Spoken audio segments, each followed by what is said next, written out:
بسم اللہ الرحمن الرحیم۔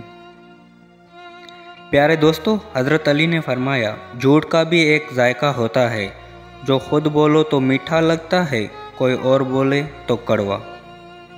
اچھا دوست ہاتھ اور آنکھ کی طرح ہوتا ہے، جب ہاتھ کو درد ہوتا ہے تو آنکھ روتی ہے، اور جب آنکھ روتی ہے تو ہاتھ آنسو صاف کرتا ہے۔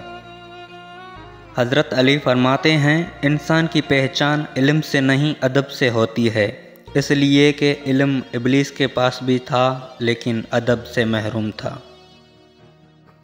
اگر زندگی کو ہمیشہ خوشیوں کے ساتھ گزارنا چاہتے ہیں تو غم زدہ لوگوں کے غم سنا کرو، کبھی دکھی نہیں رہو گے۔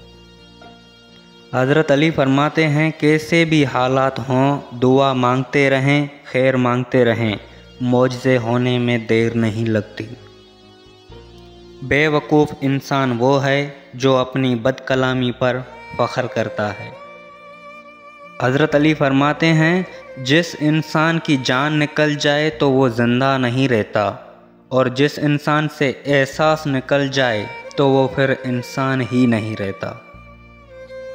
اور خدا سے جب بھی مانگو تو مقدر مانگو، عقل نہیں، کیونکہ میں نے بہت سے عقل والوں کو مقدر والوں کے در پہ دیکھا ہے۔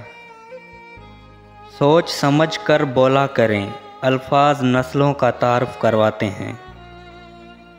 مولا علی فرماتے ہیں، تنگ رستی میں سخاوت کرنا اور غصے میں سچ بولنا، طاقت ہوتے ہوئے بھی معاف کرنا بہترین نیکی ہے۔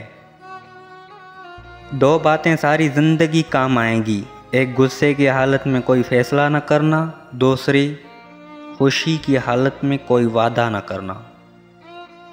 حضرت علی نے فرمایا، اپنے اندر پرندے کی طرح عاجزی پیدا کرو، جو آسمان کی بلندی کو چھو کر بھی اپنی گردن جھکا کر رکھتا ہے۔